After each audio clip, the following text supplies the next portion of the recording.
Troy Hawkins completes the ninth inning, and the Blue Jays can celebrate their first division title in 22 years. It has been a long time coming with the boys. They played like champions all season long. They came out today. They made a statement, 15-2, and congratulations to the Blue Jays.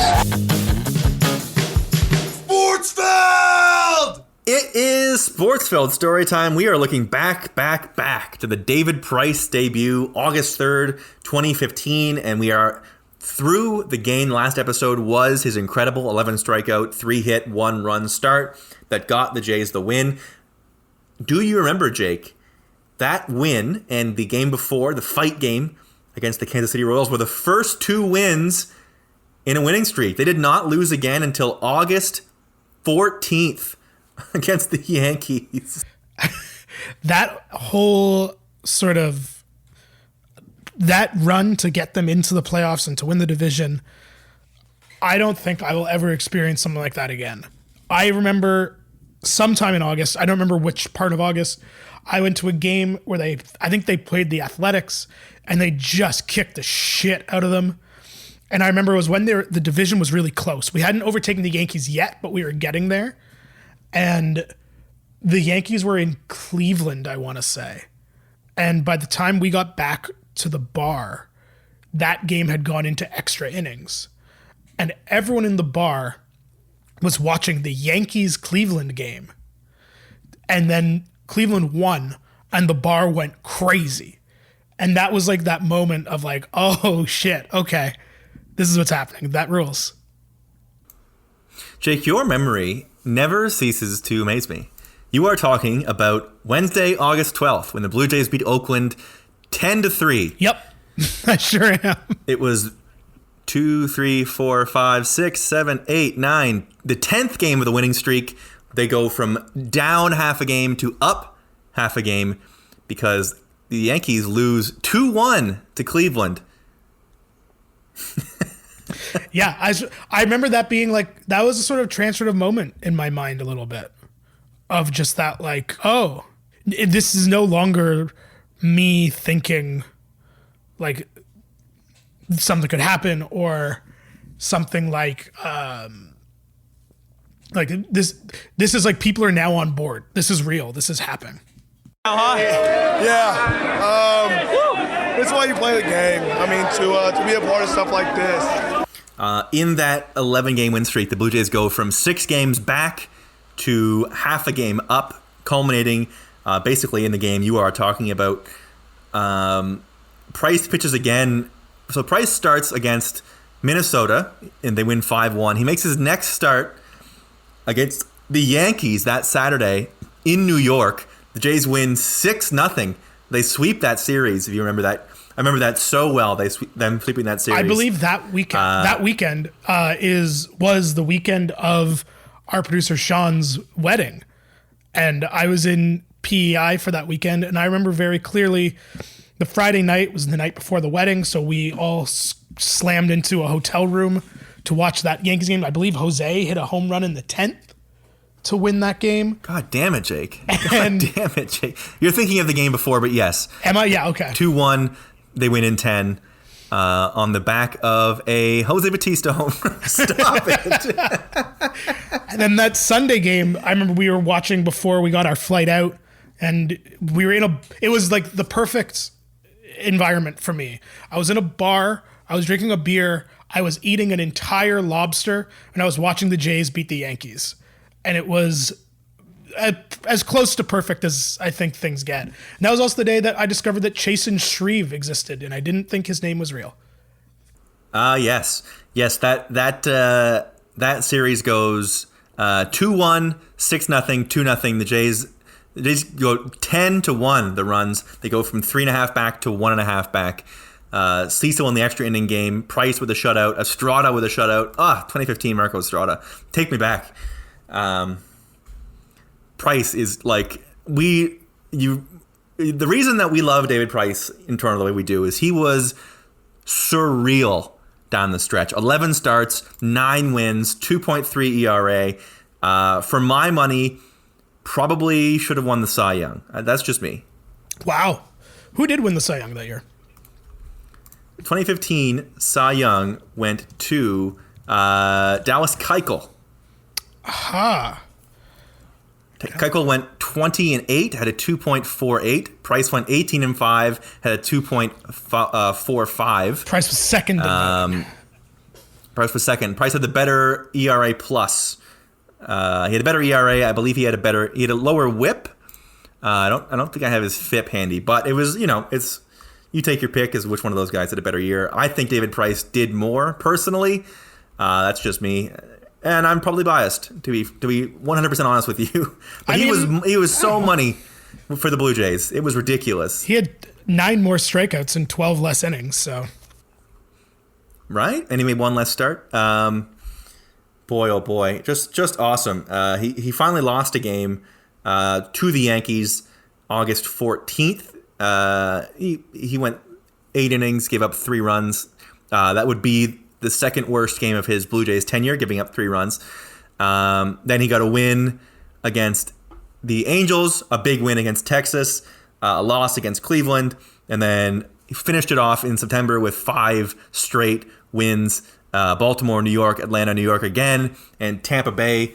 So he comes over at 9-4 and finishes 18-5. He was ridiculous as a Blue Jay. I will say it over and over again. He was so ridiculously good and so much better than everybody else on that 2015 staff. It was ridiculous.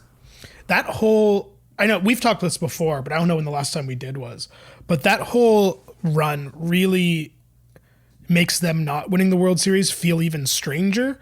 Like, that run had everything that a championship run has. You have the Ringer coming in and dominating. You have the Marco Estrada near perfect game and the Donaldson catch in that game. You have Marcus Stroman returning from injury early on a doubleheader against the Yankees. You have Josh Donaldson winning the MVP. You have Jose Bautista finally making the playoffs. So you have the bat flip. It really felt like it was destined. And then Ryan Goins missed a pop-up. Crowd is alive and well. Bottom of the 7th inning, 3-0. 1 pitch and a pop-up.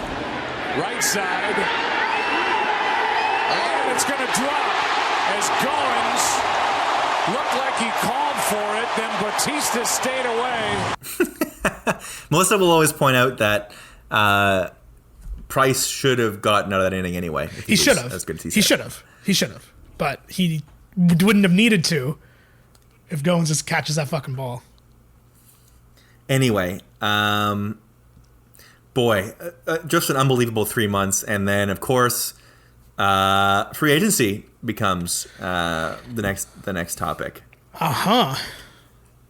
And I remember we had a standing order that we were going to do a Sportsfeld the day that he signed. And we did, November 30th, 2015.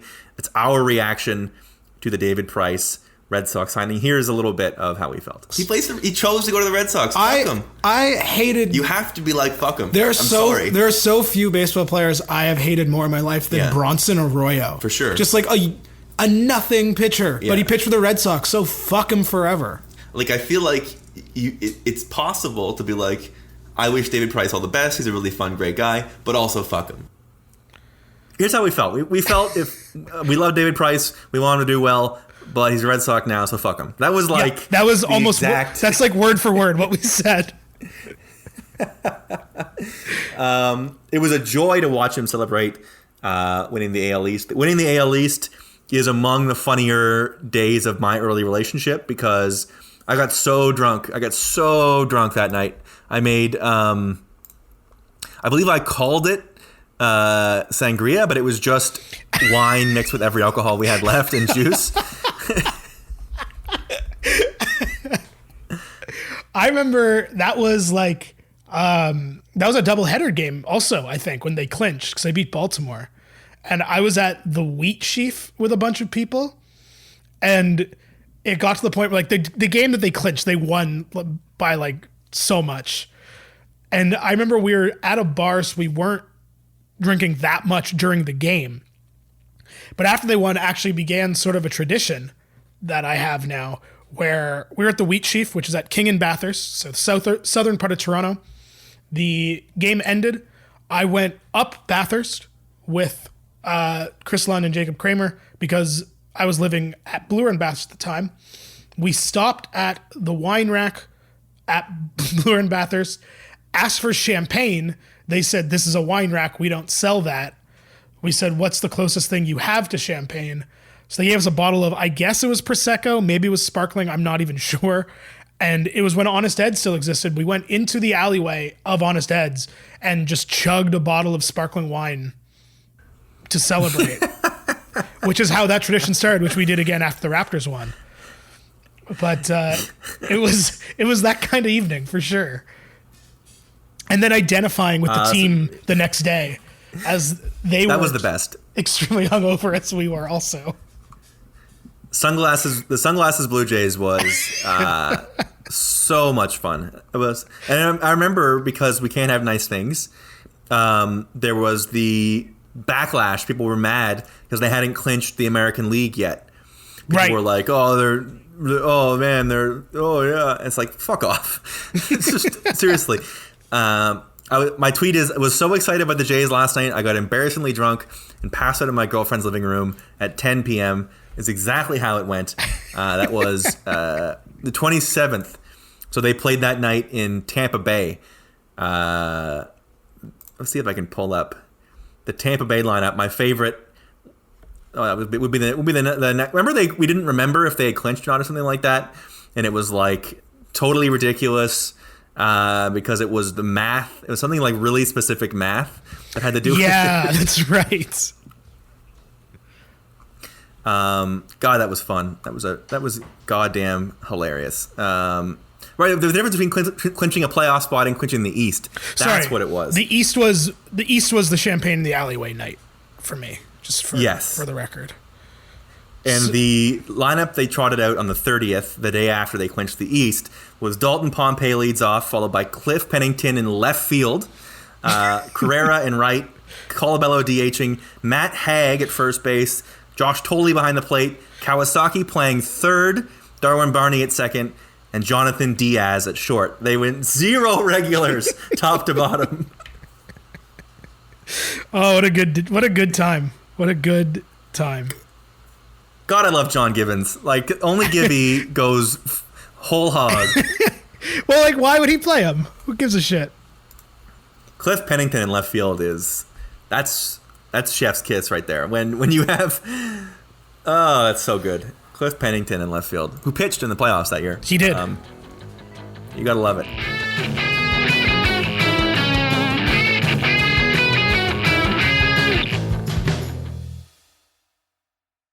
I remember I went to Florida. That's right. At the end of October, because it was my 30th birthday. My mom invited me to Florida, and I went down.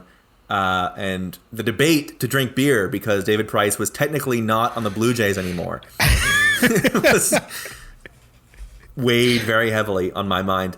Looking back at this, and looking back at our November 30th stance from that year and his time with the Red Sox, he eventually does overcome his playoff jitters and they win a World Series, and he's a really big part of it. Where do you land now, looking back on David Price and sort of his whole career after this? I don't know. I'm of two minds, I think. I feel like had he stayed, I wonder how that would have changed opinion on the Mark Shapiro Blue Jays going forward.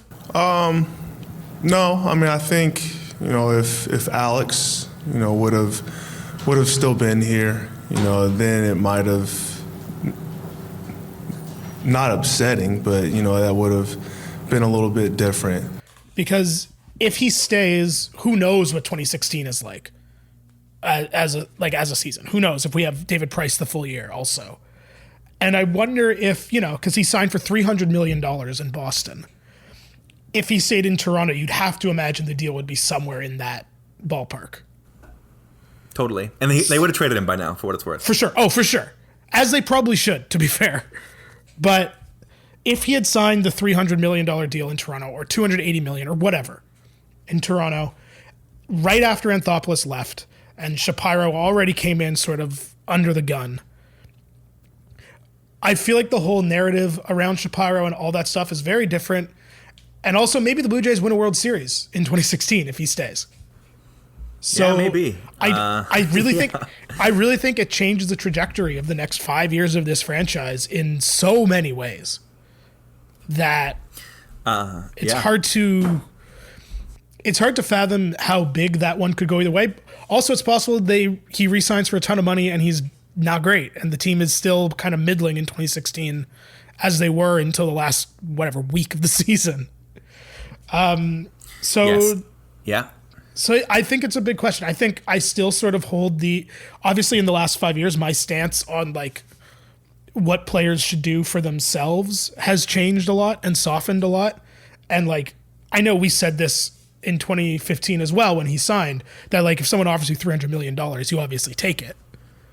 That's right. But there's still a little bit of fuck 'em in me, I think. Just a little. less than there was. I softened on this. Yeah. No, I agree. Less than there was, but there's still a little bit of fuck 'em. I softened on this when I saw how hard of a time he ended up taking with the whole he's bad in the playoffs thing. Because he was, I mean, with the Jays, the ALDS, he got rocked by Texas in the first game, and then he ended up coming out of the bullpen famously later on in that series. He was also not great against Kansas City. His ERA against Texas was 7.2. His ERA against Kansas City was 5.4. And then the next year against Cleveland with Boston, 3 innings, 5 runs, ERA of 13.5. 2018 in the ALDS against the Yankees, he goes 1 2/3 innings. He gives up 3 runs.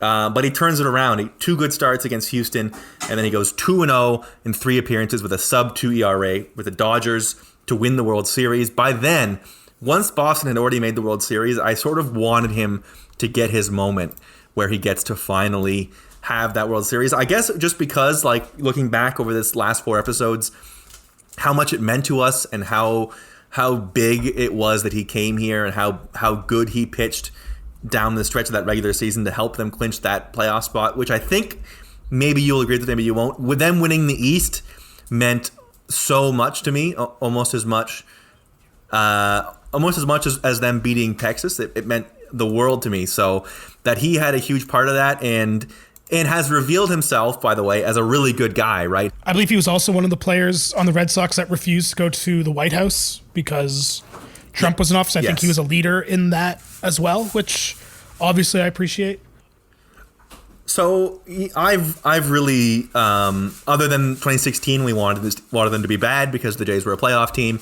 Once it became clear the Jays weren't going to be good, and you can't do anything to stop the Red Sox from being the Red Sox.